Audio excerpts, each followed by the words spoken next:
If you feel like you don't know what you're doing, simply buying some major pieces of furniture and picking paint colors can be so exhausting that you're burnt out by the time you're done with that and you've run out of steam for finishing the rest. Yes, it's very important to get those main foundational building block pieces right, but how many times have you heard it's all in the details? Adding layers of accessories and smaller occasional furniture is just as important as the bigger pieces, even if you appreciate a fairly minimalist and modern look. So try to stay focused and don't stop short of this step.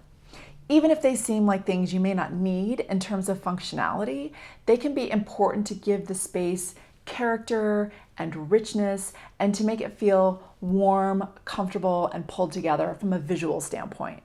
The right accessories can really make or break the whole thing. Be sure to budget your energy and money for this step.